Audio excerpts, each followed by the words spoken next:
Hi everyone, welcome to week 4, and today I will be talking about chapter 16 um, of your St. Martin's Guide. The chapter is called Arguing, right? And then I will use one of the examples in chapter 6, um, one of the sample essays in chapter 6 to kind of walk you through um, what it's doing in terms of using techniques in arguing, right? Um, but before that, a couple of announcements, right? Um, for your second assignments, the response papers for a good man is hard to find. You did not get comments from me for that, right? I did not think it was necessary, and so I did not reply. But um,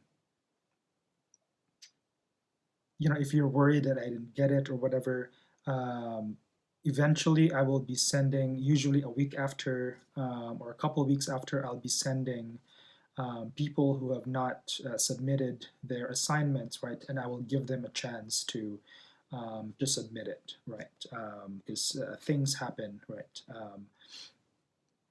And yeah, so um, if you submit it, it's most likely that I got it and you got points for it. And if for some reason it got lost or whatever, I will be letting you know if you're missing an assignment, right? So you will have a way to make up for that later on. Right. So I sent comments for the third assignments, right? The assignment about snow, what do you call it? Yeah, the third assignment about the first essay, right? Kind of ideas on what you're writing about for your first essay. Um, yeah, you should have gotten comments from me, and if you did not and you submitted something, then let me know, right? And then this week there's no assignment due, right? So your paper is due next Wednesday. So use the time. There's no assignments, so use the time to put your paper together, um, to you know keep up on reading if you've been behind on readings, right? Um, so yeah, so you just use that time to write your paper. And if you're, again, I keep repeating this, but if you're having a hard time coming up with ideas, coming up with structure or whatever, right, you just email me and I will meet with you. I have very reasonable flexibility, right? So I can meet with you immediately if you need to, or maybe the day after, or whatever, right? So you need to be in touch with me if you feel like you're not getting anything done, you don't feel confident, right, about writing this paper. You need to contact me immediately. Yeah, so I think that's all the announcements for now. All right, so chapter 16, arguing. So this chapter basically sort of breaks down for you, right, the structure, right, of arguments, right, like what do you need to do, right, in terms of structuring your paper when you're arguing for something, right, how an argument can be made sort of effective, right? So here we're going to talk about thesis, right? A thesis is very important. I'm going to be looking for a well-constructed thesis, right? And that will be, a substantial part of your grade.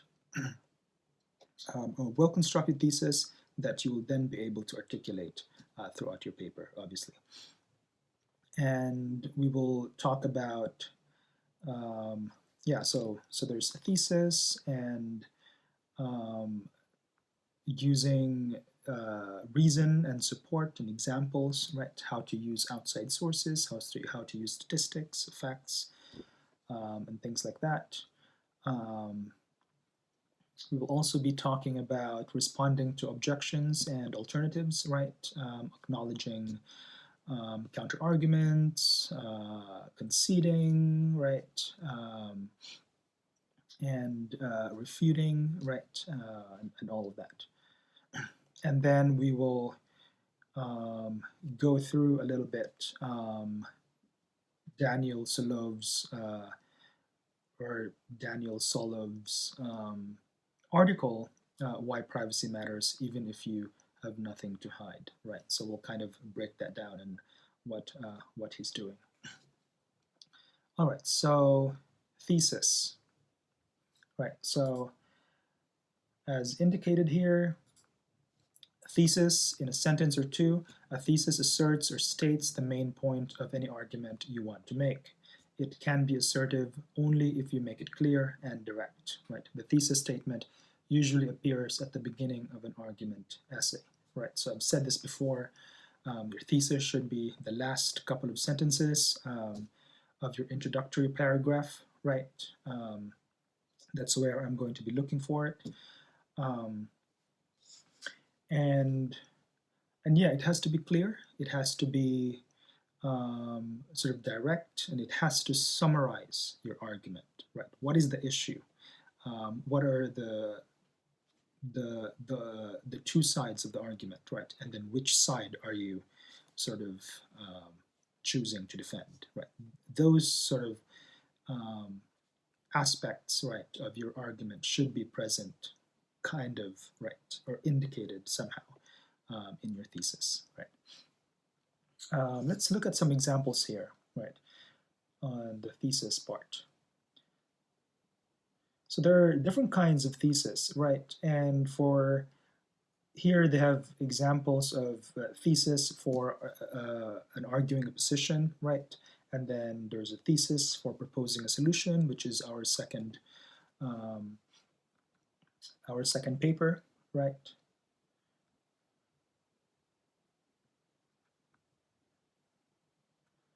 And then there's also a thesis for analyzing stories, right? I will only focus on those three because those are the only three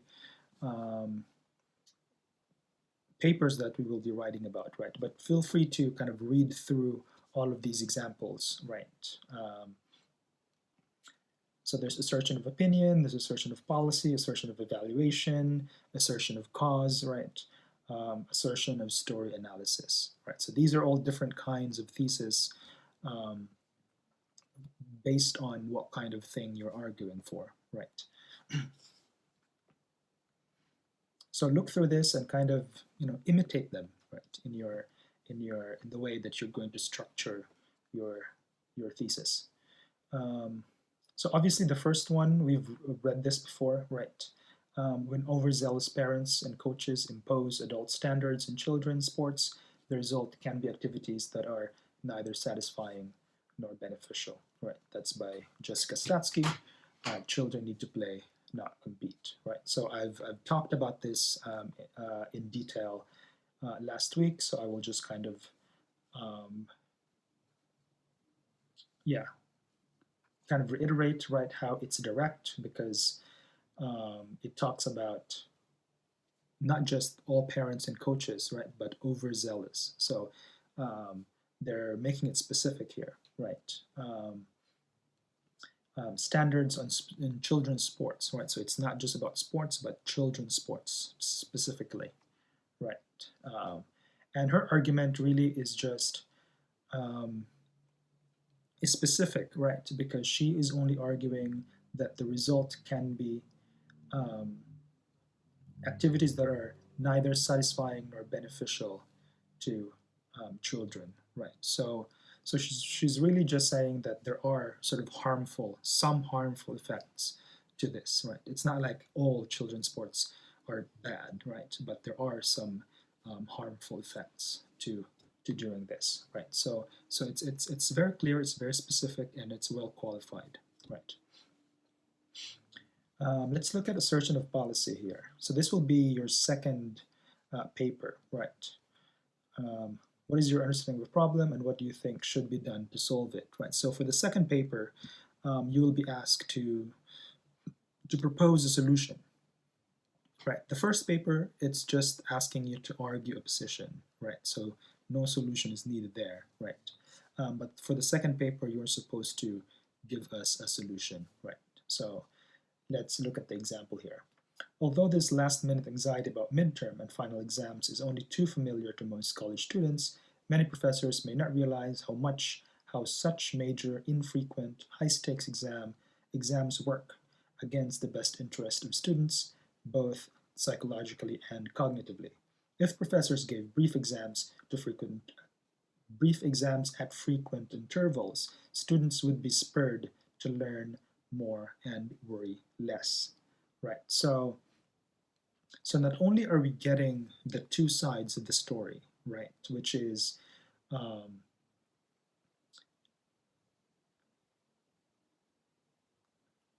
we're sort of getting a context, right, of that sort of fewer big exams, right, are actually like not beneficial for students, right? So we're getting that sort of argumentative part of the thesis, right?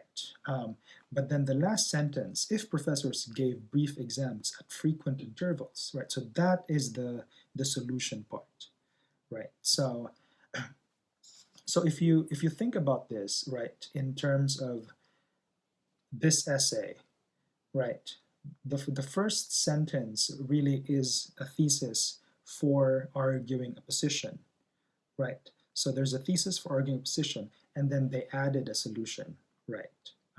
Which makes it become a paper about proposing a solution, right? So the solution is, brief or more exams, but sort of shorter exams, more but shorter, right? Instead of, like one big exam, on finals week, right? And then lastly, your third paper will be analyzing stories, right? So you'll be asked to analyze one of the two stories that we are reading for this class, right?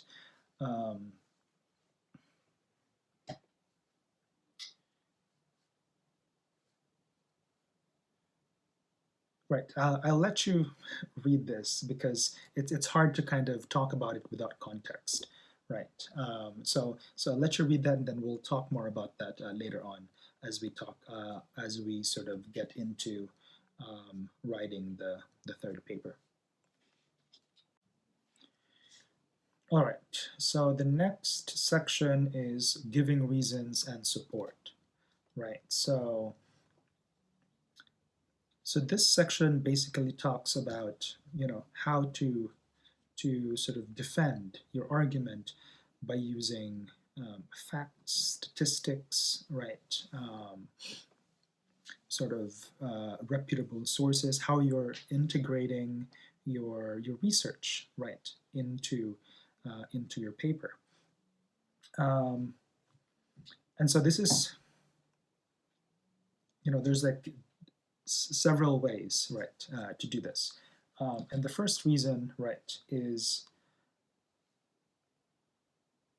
or the first reason, the first way to kind of to provide reasons, right, and support is through examples, right? So as you probably notice with the sample essays, right, they're using facts, statistics and stuff like that, right? But they're also using examples, anecdotal examples, or personal examples, right, and things like that, or using their research, right, using outside sources to provide examples, right? So one of the examples here, right, and it's not just like using examples to provide an example, right? The use of examples there should be kind of like a purpose, right? Which means that use only examples that are directly sort of contributing or directly, strengthening, right, your argument.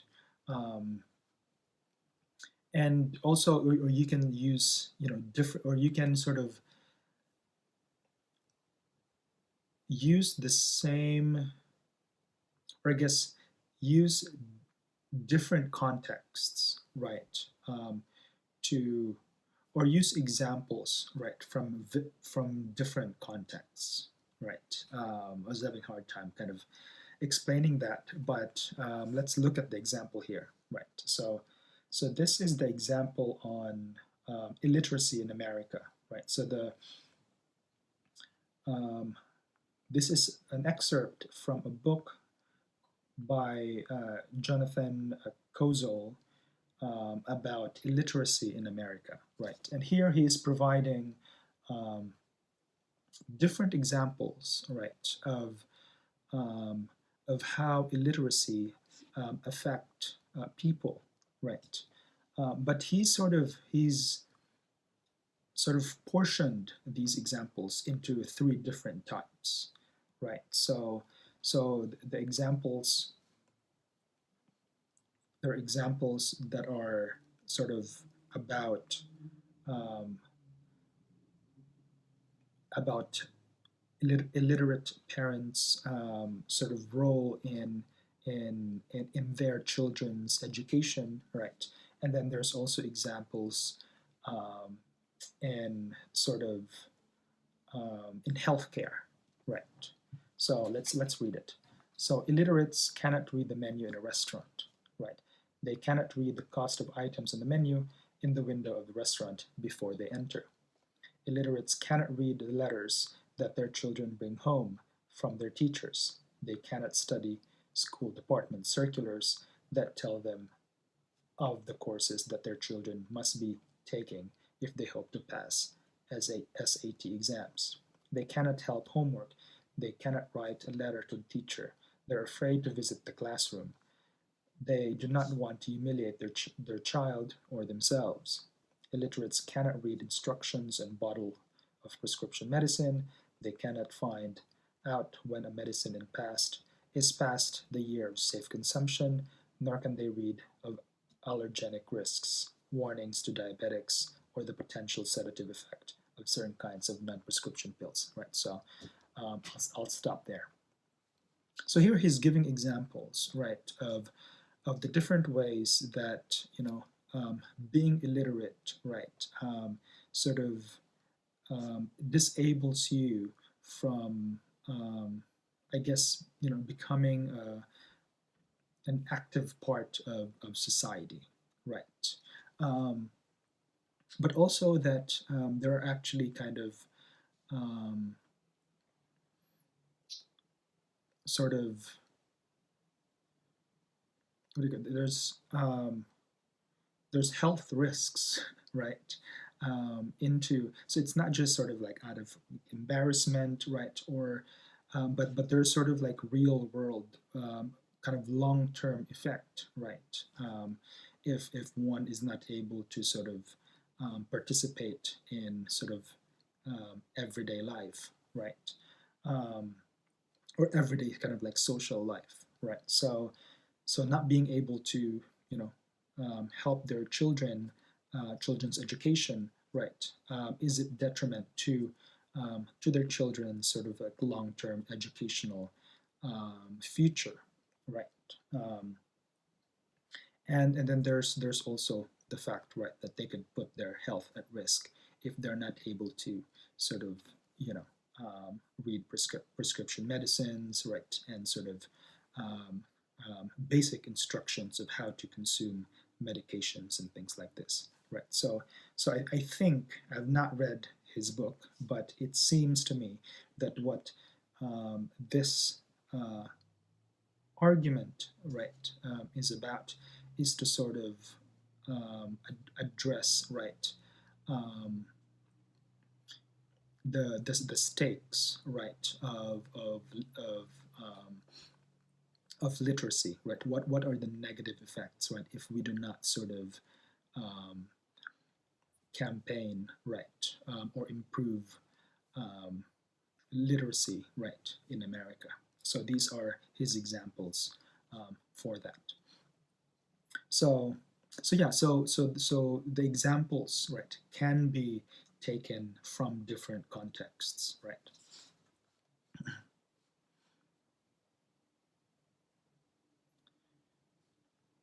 Right, and then the next one is um, using up-to-date and relevant and accurate statistics, right? So statistics, right, is important, especially if your subject has to deal with like economics, right?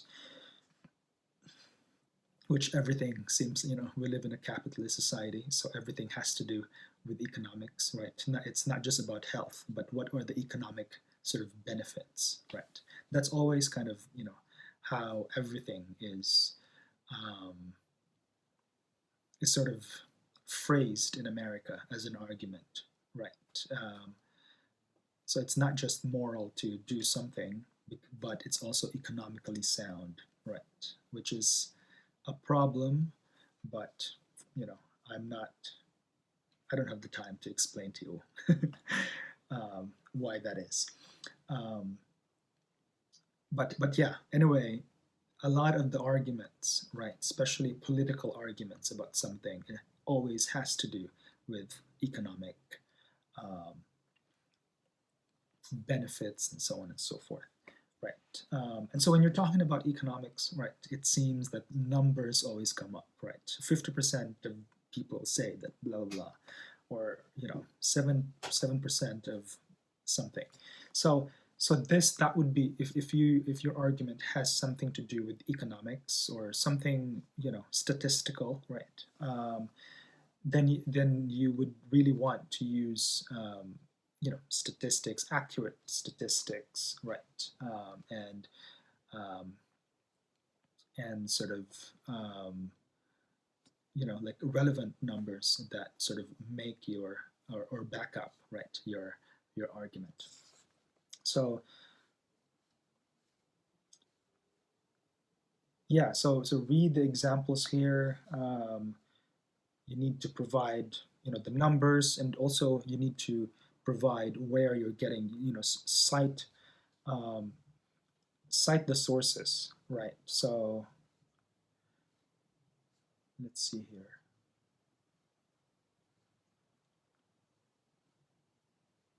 Yeah, so you can either mention, right, mention where you're getting it from. You can say, for example, right, um, a research from UCR physics department, right, says that 75% of blah blah blah, right? Or you can just put your citation in the in-text citation. All right, so the next section is responding to objections and alternatives, right? To respond to objections and alternatives, writers rely on three basic strategies: acknowledging, conceding, and refuting. Writers show that they are aware of readers' objections and questions, um, modify their position to accept those concerns they think are legitimate, or explicitly argue that readers' objections may be invalid or that their concerns may be irrelevant. Right? Writers may use one or more of these three strategies in the same essay. Right. So there's three different ways, right, um, of objecting or responding to alternatives, right? As I keep mentioning, right, your purpose of arguing, right, is not to say that your argument is perfect or that it's absolute or it's the only good answer, right, or is the only good argument, right? It's you're just providing one perspective, right? And which means that there are other arguments out there that might be as good as yours, right, or might be better than yours, right, or But there are also arguments that maybe, but that you think may be less credible than yours, right? So you want to identify at least one or two of these kind of alternative or counter arguments, right? Um, because that will kind of add complexity and depth to your paper, right? If you're just saying, if you're not sort of acknowledging um, other or alternative or counter arguments, right? Um, you're sort of isolating your argument, right? And it sort of, I guess it's just better to sort of to let your readers know that you are actually thinking about, or that you've done your research, and that you know that there are other arguments out there, right? And so you just want to acknowledge one or two, right? So there's three ways, right, to do that.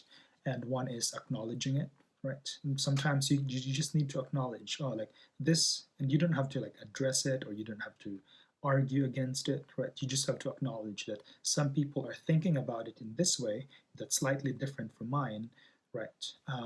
But it doesn't affect your argument because they are sort of arguing for something a little bit different, right? Um, and then the second way, right, is to concede, right, which means to say that there is an argument out there that might be a little better than mine, right? But again, it still doesn't discredit my argument because my argument is slightly different, right? But you're just saying that, yes, this is actually a very good argument, right?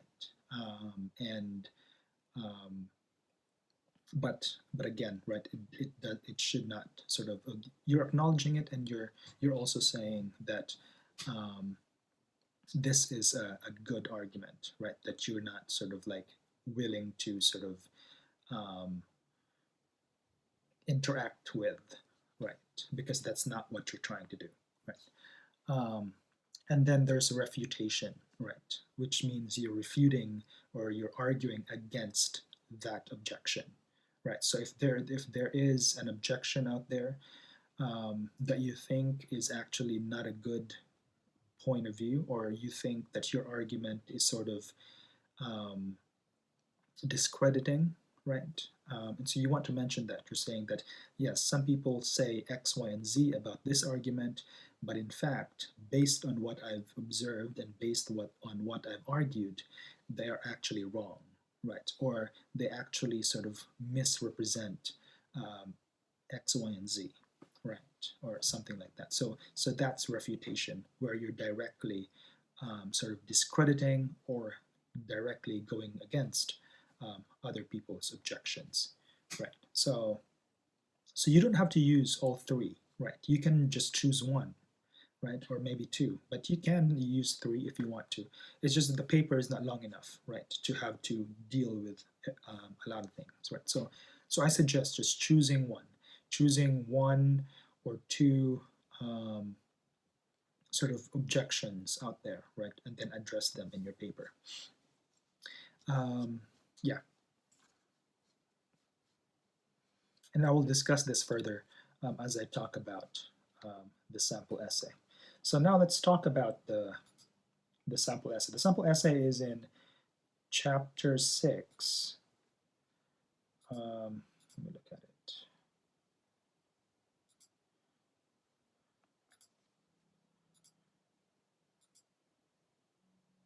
Right, so go back to chapter 6 and then open the essay called Why Privacy Matters Even If You Have Nothing to Hide, right, by Daniel Solov.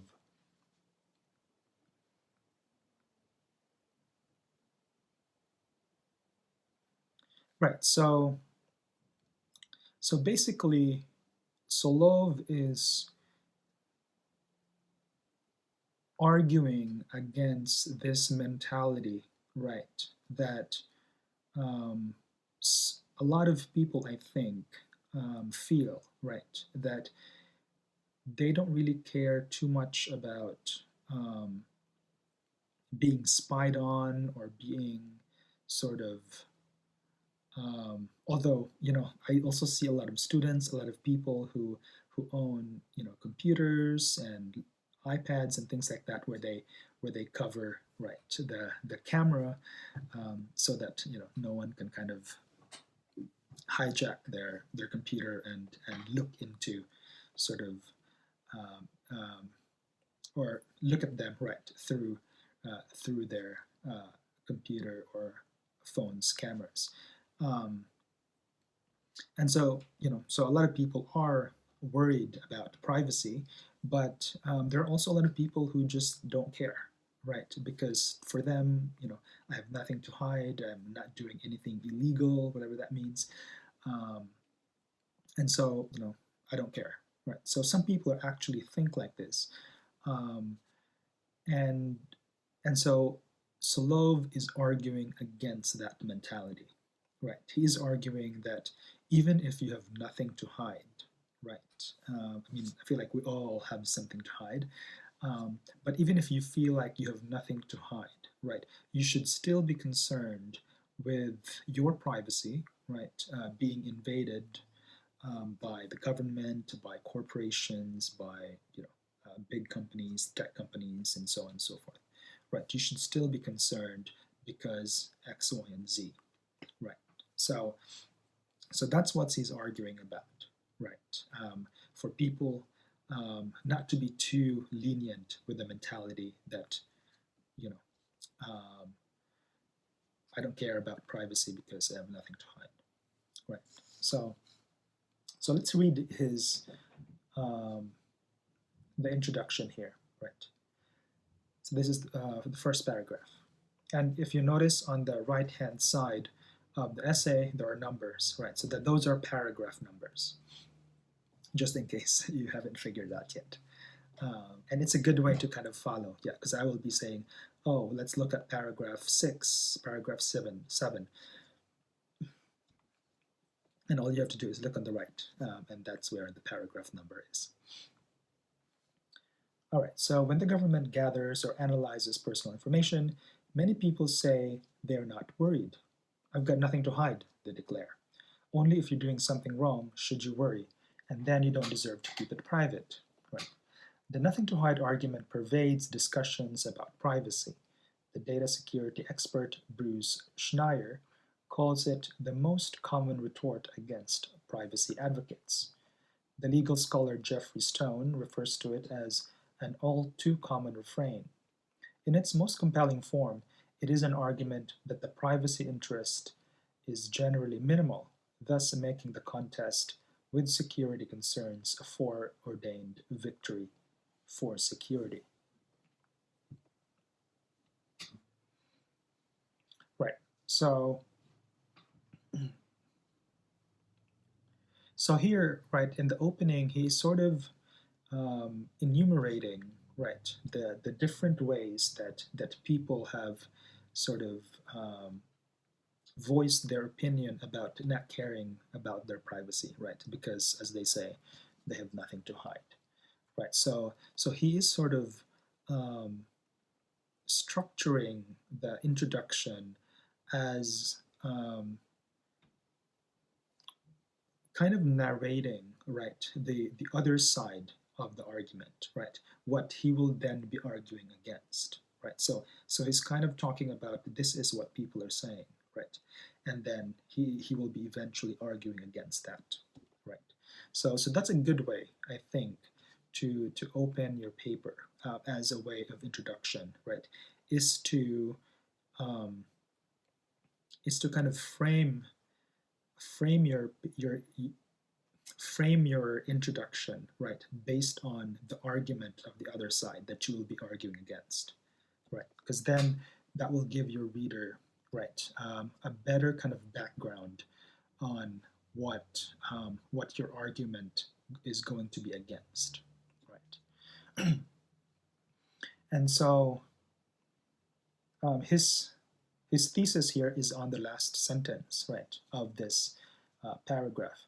In its most compelling form, it is an argument that the privacy interest is generally minimal, thus making the contest with security concerns a foreordained victory for security, right? Um,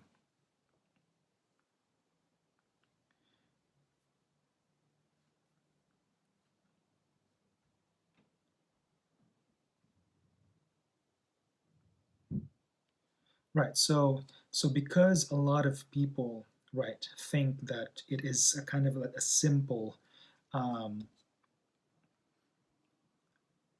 it's a simple reason, right, to say that if you have nothing to hide, screw privacy, right? Since since people think that, right, the government, right, or whomever sort of invades your privacy, then have a good argument, right, for saying that they can do X, Y, and Z with your privacy because they've convinced a lot of people that it's actually not invasive, right? So this is kind of what Solov is arguing for, right? That or arguing against, right? That simplifying um, this idea of invasion of privacy, simplifying it to this catchphrase that I have nothing to hide, right, actually gives whoever is invading your privacy, right, uh, not just legitimacy, right, but kind of um, giving them a way, right, to justify whatever they do, right, when they're invading your privacy. So that's kind of what his argument is, right? To be honest, I think the thesis um, could have been clearer, right? It could have been a little longer, but that's his thesis, and um, yeah,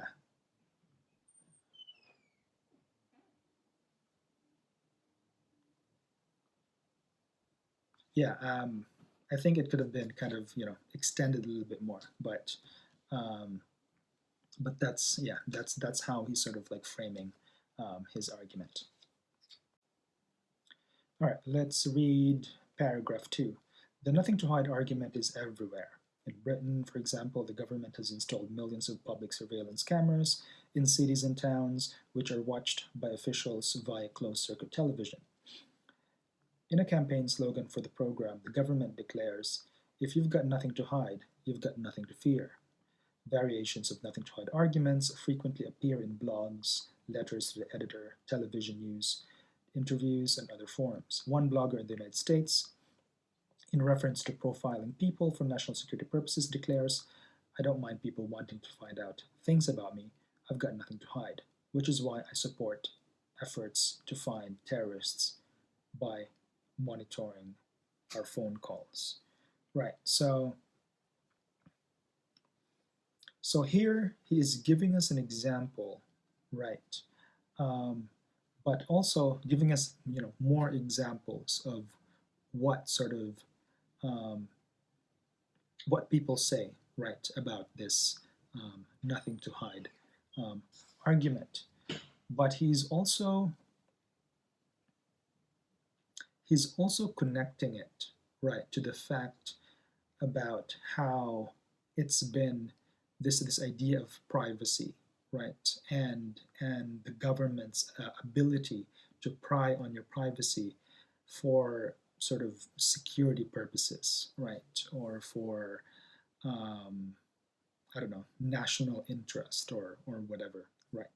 And so those actually come hand in hand, right? So the national interest, right, um, sort of uses, right, this rhetoric of you have nothing to hide, right, in order to justify invasion of privacy, right? So the government would say that um, we need to collect data, right?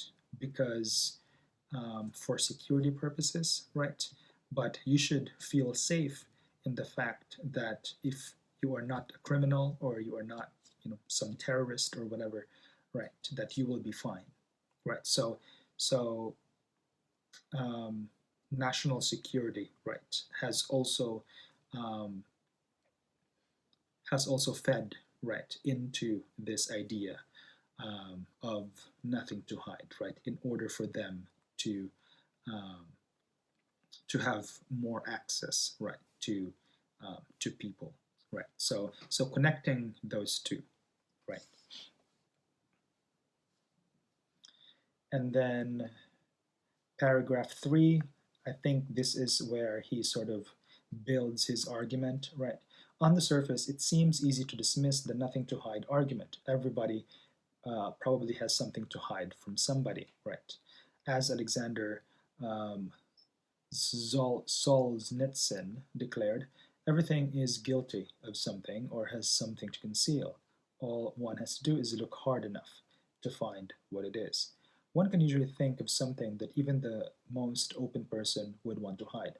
As a commentator to my blog post noted, if you have nothing to hide, then that quite literally means you are willing to let me photograph you naked, and I get full rights to that photograph. So I can show it to your neighbors. Um, right. So here he's starting to build his argument. Right. He's the first what the first two paragraphs.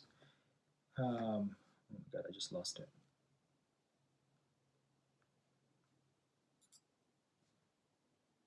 So the first two paragraphs pretty much focused on the the other side, right? The side that he will be arguing against. And then the third paragraph, he then starts to say, or he then starts to sort of talk about his argument, his position, right? That in fact, um, this is the logic, right? That this is the logic that my argument is taking, right? But also notice on paragraph 2 and 3 how he uses um, outside sources, right? So in a campaign slogan for the program, the government declares, and then he puts a column there, and then the quotation, right? So I want to see this, like using quotation, using your outside sources, right? As Alexander Solzhenitsyn declared, and then the quote, right? So I want to see all of these quotations, right, throughout your paper, because again, the quotation is your evidence, right? Evidence of your research.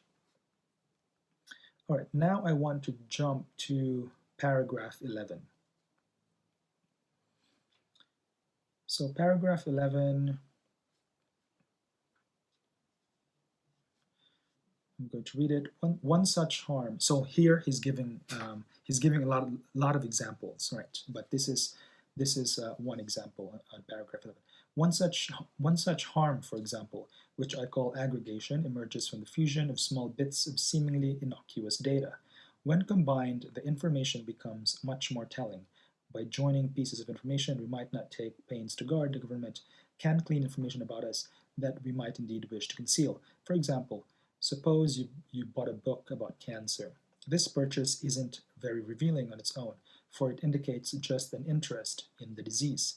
Suppose you bought a wig. The purchase of a wig by itself could be for a number of reasons, but combine those two pieces of information, and now the inference can be made that you have cancer and are undergoing chemotherapy.